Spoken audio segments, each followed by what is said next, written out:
So we've just had a meeting of Wynnum Business, the Budget Morning Tea talk by Grant McCarthy from McCarthy Accountants.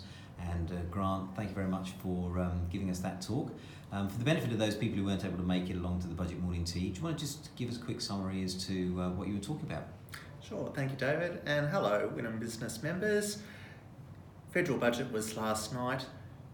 The budget traditionally is held the second Tuesday of May. It was brought early this year because of a pending federal election. So this budget, first of all, is a little bit different compared to other budgets in that it's one that probably is not going to be debated or passed as law before a federal election. So in my opinion, it is more political than an economic statement. That's the first thing. Because of this, the measures that are really announced in the budget are really aimed at being a sweetener for the coming federal election, which is due in the next month.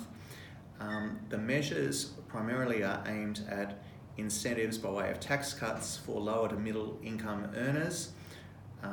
Those tax cuts are very similar to what was proposed by the ALP if they were to come into office.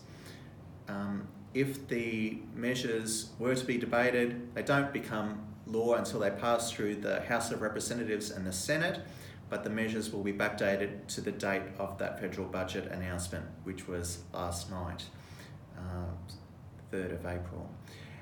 The argument overall, therefore, just comes down to whether the measures are effective, whether they're affordable, and whether they make sense.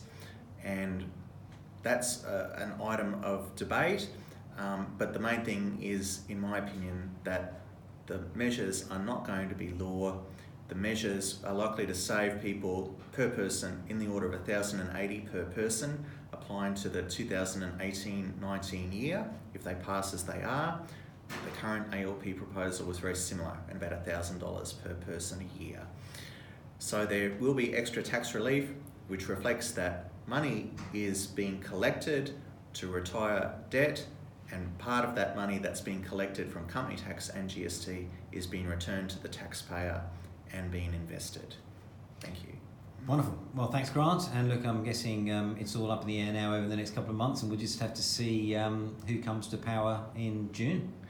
I think there'll be a lot of debate about not just tax, but there'll be debate about policy measures. Let's face it, we are in election mode. The election is due before the end of May, and I think that it'll just be cause for debate. Yeah, cool. All right, thanks a lot, Grant. See you next time. Okay, Cheers. thank you.